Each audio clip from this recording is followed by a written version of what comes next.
So I just finished playing through Mirror's Edge Cataclysm, and it was probably the best Western developed AAA title I've played all year. Note that I'm not big into first person shooters. I don't own a PS4 and I'm not counting The Witcher Blood and Wine, so that makes the game mostly decent, good even. Mirror's Edge, the first I definitely liked, but I'll say right now it's been a long time since I've played it, so don't expect a comparison to that first one. Outside of the plot, which is arguably an improvement, but not by much. The first Mirror's Edge's plot was atrocious, generally all round awful. It was incredibly stupid and didn't make a ton of sense, but it also managed to be very boring, which is quite an achievement in a sad way.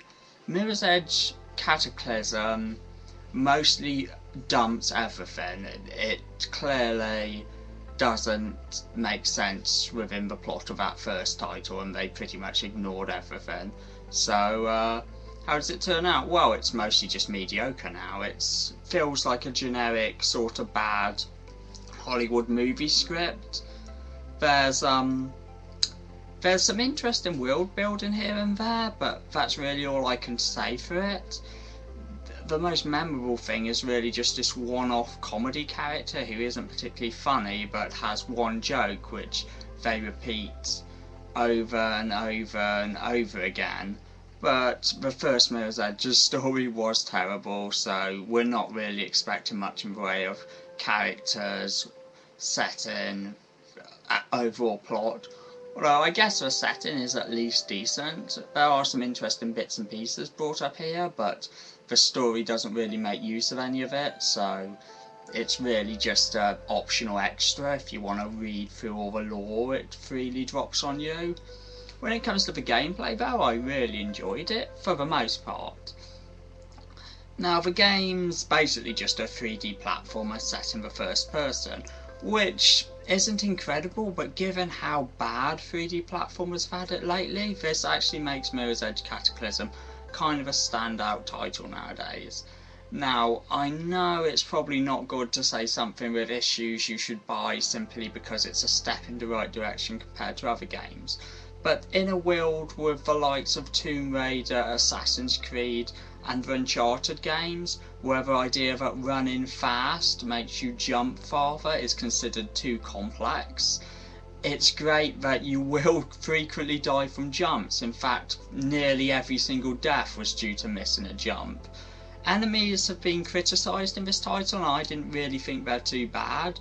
Most of the time you can just avoid them or run past them. A lot of them are very weak and can be taken out with a couple of quick combos. You know, you bash on the square button and they all die. Pretty easy, really. I mean, towards the end, there's a moment where you come into a room full of armed gunmen. You're told you need to get to an elevator quickly, and I didn't bother. I just mashed on the 2 attack buttons and cleared them all with no issue. The only time they prove to be an actual major hassle is when they introduce 2 harder enemy types which take a lot more hits to take down. These guys are sort of a pain. Mirror's Edge, like I've said, is primarily a platformer, and platformers aren't exactly known for having you have long drawn out martial arts fights with dudes. To me it just doesn't make sense why they threw these guys in. Regular enemies work fine, but with jerky, not particularly fantastic combat system, it can be mildly irritating to have to pummel some of these guys for a while to kill them. It just feels like a bit of a missed opportunity. They could have easily designed enemies which could maybe take you out in one hit or something, but went down quicker rather than have these drawn out fights. There aren't a ton of them though, and like I've said, the enemies are a total cakewalk. Even the hard ones are more just a pain to kill off. There's no difficulty to these guys. There are just like maybe 3 points in the game where it slows down to have you brawl for a bit longer than you really should. Fortunately, outside of that, the game's pretty fun all the time. Oh, apart from one ridiculous Ubisoft X break 250 computer CPU panel things attached to walls, which is just pure bullshit. But the other collectibles, which just float in the air and you run through to collect, are perfectly enjoyable, as are many of the side missions and races and all that stuff. Of course, good core mechanics are what sells this game, and that's what ultimately makes this stuff enjoyable rather than tedious. You run fast, and you jump, and you figure out how to combine those two to get from one place to the other really quickly.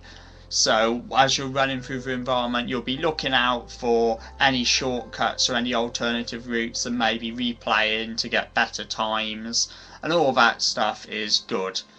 If there was any issue with the platforming, it's just that it's not as varied as it could be. They introduced a sort of slingshot style thing to let you hook onto bits of the environment and swing about, but other than that, it doesn't really do that much more than the first game did. There are moving platforms and platforms which break from under you, but they only appear towards the very end and are used very briefly. It feels like a huge missed opportunity. There are also laser beams, but once again they're only used in a few specific parts. So it does feel like more varied obstacles would have helped the game a lot. When it comes to the infamous open world thing which everyone's scared about and upgrades, don't worry, the game's not really wrecked by them. The upgrade system is mostly just for combat. There are a couple of helpful manoeuvrability upgrades, but you'll get them all really quickly. Most of them are mandatory and are doled out pretty close to the start of the game, and those which aren't require so little leveling to unlock that you'll probably have them all and be able to buy them, or if not, be able to buy them within the first quarter of the game. So that's all well and good. So while there is a ton of optional stuff, you don't really need to do it. When it comes to the open world though, it's mostly fine.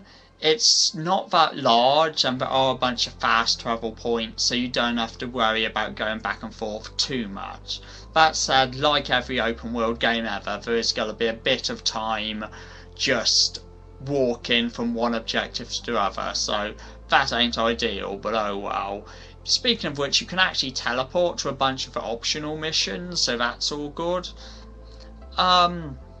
There isn't really a ton more to say to this title. It's just solid platforming mixed with the first person gimmick, and that's, if you like that and you like the first, you should probably give this a shot.